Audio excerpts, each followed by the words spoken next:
Hey guys, I'm Pixel Dan, and this is a review of the Masters of the Universe Classics Star Sisters 3-pack.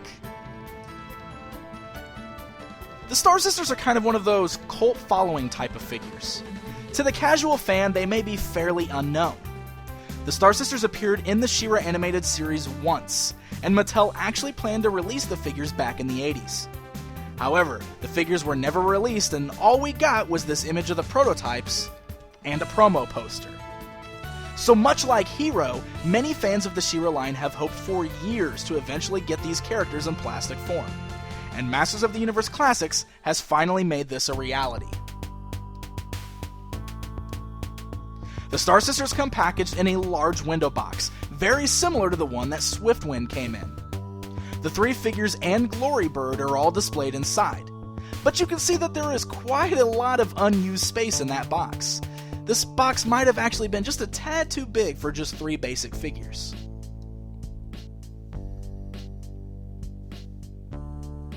The back of that box features the new 30th anniversary logo and a look at several other figures in the Masters Classics line.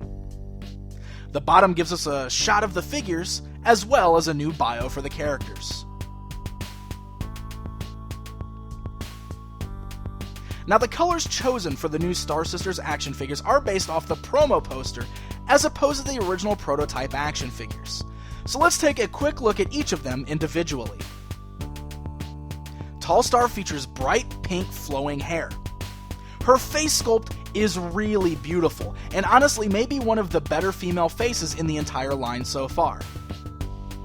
The paint job is really well done here as well. Her outfit is a combination of metallic blue, lavender, and red. Her body design is pretty unique from other females we've seen in this line, which we're going to take a closer look at shortly. One thing I really don't like here is her pelvic piece. For some reason, it's much longer and kind of puffier than the original prototype showed. It makes it look like she's wearing a diaper or granny panties, and I really don't like the way it looks. Starla is another really pretty face sculpt with excellent paint. Her blonde hair is pulled back and set beneath a star-shaped tiara. Her outfit is a mixture of yellow, orange, and red. And Starla sports a short skirt over her red tights, so the good thing is that she doesn't have that same dumpy-looking pelvic piece.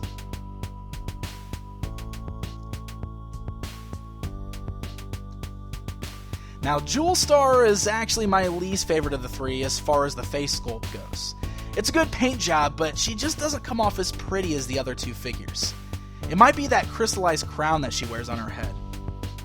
Behind that crown, her pink hair is pulled back into a ponytail, which you almost can't even see when you're looking at the figure from the front. Her entire outfit is bubblegum pink, some of which has a bit of a metallic shine to it. She also has several translucent pink crystal pieces all around her. The pieces on her shoulders are actually made of a softer plastic. Her entire forearms are brand new and made out of that translucent plastic, which is much harder than the ones on her shoulders. She's got this cape attached to her back that has a really cool metallic shine to it. But just like Tall Star, she unfortunately has that same long, ugly pelvic piece. Alright, let's take a closer look at the Star Sisters here and see how some of their articulation works out. Now, they've all pretty much share the same amount of articulation, and it's pretty basic stuff. It's exactly what we'd expect. Most of them do have like the longer hair. You can see Starla here has got the long ponytail, but when you turn her head side to side, it fits nicely right over her arms, so it doesn't hinder her movement really at all. It does kind of hit her back, but that's kind of a common thing, it seems, in this line with the females that have the longer hair. Other than that, all of her joints seem real tight, which is great. I've really noticed that these last few figures that I've been looking at have had some really nice tight joints. So that's a great effort on Mattel's part to finally tighten those up. Her knees are real nice and tight. Now, she does lack the boot cut articulation, so there's no articulation there on her shins whatsoever, so no twisting or turning on the legs. And then she does have the rocker joints on the ankles there, which is kind of nice, which kind of helps to get, some different stances, wider stances out of her. She does have a skirt. It isn't a very soft plastic. It's a little more firm, but you can see that she still does have some good articulation there. You could easily probably fit her on Swiftwind if you wanted to, anything like that. And you can get her in a sitting pose decently too, so throw on the Wind Raider if you want to. Yeah, Starla driving the Wind Raider. All right. Jewel Star is kind of the same thing. You'll notice that she's got the long flowing ponytail coming out the back, but it's the same thing. It doesn't even hit the crystals that are sticking off the back of her shoulders, which is nice. She does have this cape in the back, and it is permanently attached. It looks like it's glued in under the crystals there, so you won't be able to take that off. But it is very soft and pliable, very cool and shiny looking. I actually really like the nice little glimmer we have going on in that cape. It's really cool. She's got the waist twist. She's got all very tight joints in here. Her arms, her shoulders, her wrists, her elbows. Same with this here. She's, it's nice and soft there. You can see that it's the little the diaper piece, which looks pretty much like a diaper on this figure. It's pretty bad, but you can see it does fold up. It's nice and pliable. It's loose. One thing that I really want to point out with her, and I'm going to try to get some close-up pics so you can see it, the paint job on my particular Jewel Star is not the best. She has got a lot of blemishes. There's a chunk of paint missing right here on her leg. Her ankle pin looks like it's all chewed up. She's got another chunk of paint missing on her backside. She's got another chip right there on the back of her knee, another chip down here on the back of her right leg. There's stress marks on her crotch area here. I guess it's from this being such a soft rubbery, and maybe it's the type of paint that was used, but it's got a lot of stress marks on it, and it actually is peeling. So I'm really hoping that this is not going to be an issue all the way across the board, and that I just got one with not a very good paint job. But it's really noticeable on this figure how bad the paint is, unfortunately. Alright, so the next one that I really want to look at here is Tall Star. And the reason we got to pay a little more attention to this one is because she does feature a brand new action feature that we have not yet had in Masters of the Universe Classics. Now, Tall Star's ability was supposed to be that she can extend herself. Very similar to Extendar. So in order to pull that off, Mattel actually included these cool little extendable pieces. They're just small little pegged pieces that you insert onto the figure to kind of make it look like she has extended herself or grown a little bit. So let's take a look and see how that works. Now, you can see that the figure itself, the joints are actually all pretty good on it. I do, however, have an issue with the right leg on mine. It's probably going to be hard to notice on camera, but the peg for the right leg is completely jacked up on my figure. It is misshaped. It's missing a chunk out of the back, and because it's so misshaped, the foot just does not have a good hold. It doesn't clip on like it's supposed to. It's real loose, and you can see it just kind of like it falls right off. Very little effort. There's times when I stand her up and the leg just pops right off like that. It does pose a problem even when trying to put these extensions on, because this little piece just doesn't plug in here the way it should. Again, I hope this is just an issue with the figure that I got, and that's not going to be a common problem on this, but it is a fear of mine since she's got so many of these little pegs that it'll have an issue like that. Her head is a little different than the standard head because the neck is attached to the head and it's got one of those pegs, and it is a little loose. You can see she's got a little bit of a bobble going on. It doesn't clip on as solid as the heads on the ball joints do. But in order to do this, you can just pop the head right off, and you can see there's the little white peg there sitting on top of the body. The arms all pop off the same way. And the legs. So that just kind of leaves us with this torso here. First time we've been able to do this in Masters Classics, be able to remove all these pieces like this. So then all you do is you just add these extensions. You've got one for each leg. And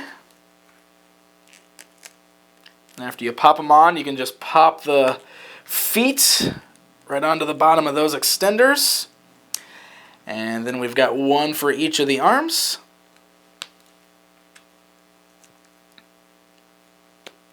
And one for the neck. And you can hear all these clipping in. Like, most of these are very solid pegs. I mean, they're popping right into socket the way they're supposed to. It's mostly just that one leg that I have a problem with, it seems. And there we go. Now we have our Tall Star all growed up. It is kind of a neat feature, actually. I do like this. It stinks that we have this problem with the messed up little peg there, but I like this idea. I like this concept. And I think it's safe to say that when we get some of the other characters like Extendar and Mekaneck, this is probably how Mattel's going to pull off their features. Mekaneck will probably have a clip-on neck just like this. Extendar will have probably exactly the same kind of extensions as Tall Star here. So again, it is a neat concept. It's got a little bit of flaw to it, but otherwise, it's pretty cool. I really do like the way that works. Each figure includes the same staff cast in different colors. They're all a translucent plastic filled with glitter. Each has a star on top and this cool twisted design.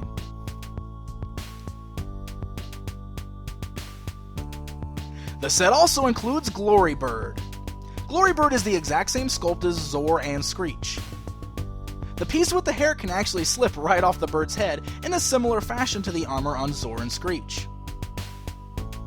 The blue stand is all new, and is detailed more like the one that was supposed to be included with the original Glorybird figure.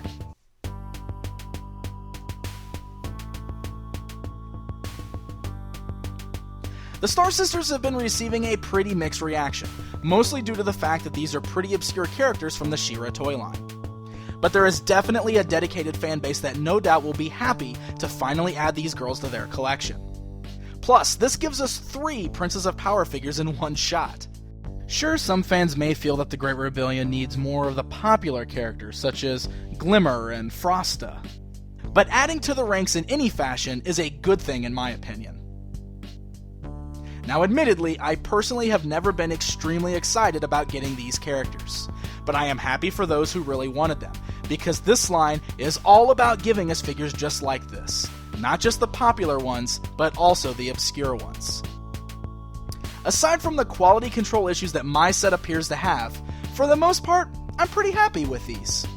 Tallstar and Starla are both beautiful female figures. Jewelstar really isn't a favorite of mine.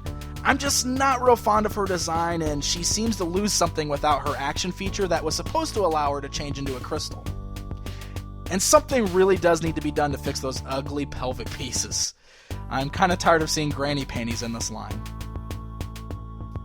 The Star Sisters will be available in January 2012 only on MattyCollector.com, and they're part of the 2012 Eternian Collectors Club subscription. Until next time.